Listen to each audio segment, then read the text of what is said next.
তাকে ইলম শিখতে হবে। তাহলে এই কোরআনে কারিমের প্রতি ২ নম্বর দায়িত্ব হলো আল্লাহ রাব্বুল আলামিনের কোরআনটা আমাদেরকে বোঝার দরকার আছে না নাই?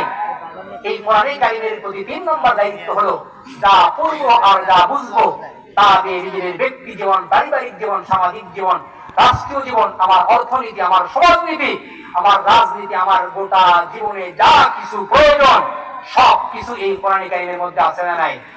সবাই কথা বলেন, আছে না নাই?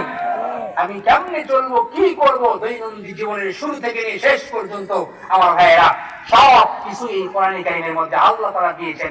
সুবহানাল্লাহ, মা ফাররাতনা ফিল কিতাবি মিন শাই, এমন কোন বিষয় নাই যেটা আল্লাহ পাক এই কোরআনের মধ্যে দেয় নাই। সুবহানাল্লাহ।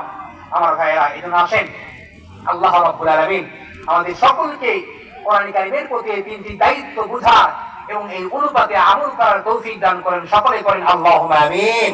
আমার ভাইরা, আমরা প্রকৃত মুমিন হতে চাই কি চাই না? সবাই কথা বলেন, চাই কি চাই না? আল্লাহ রাব্বুল আলামিন বলেন আল্লাযীনা ইউকিমুনাস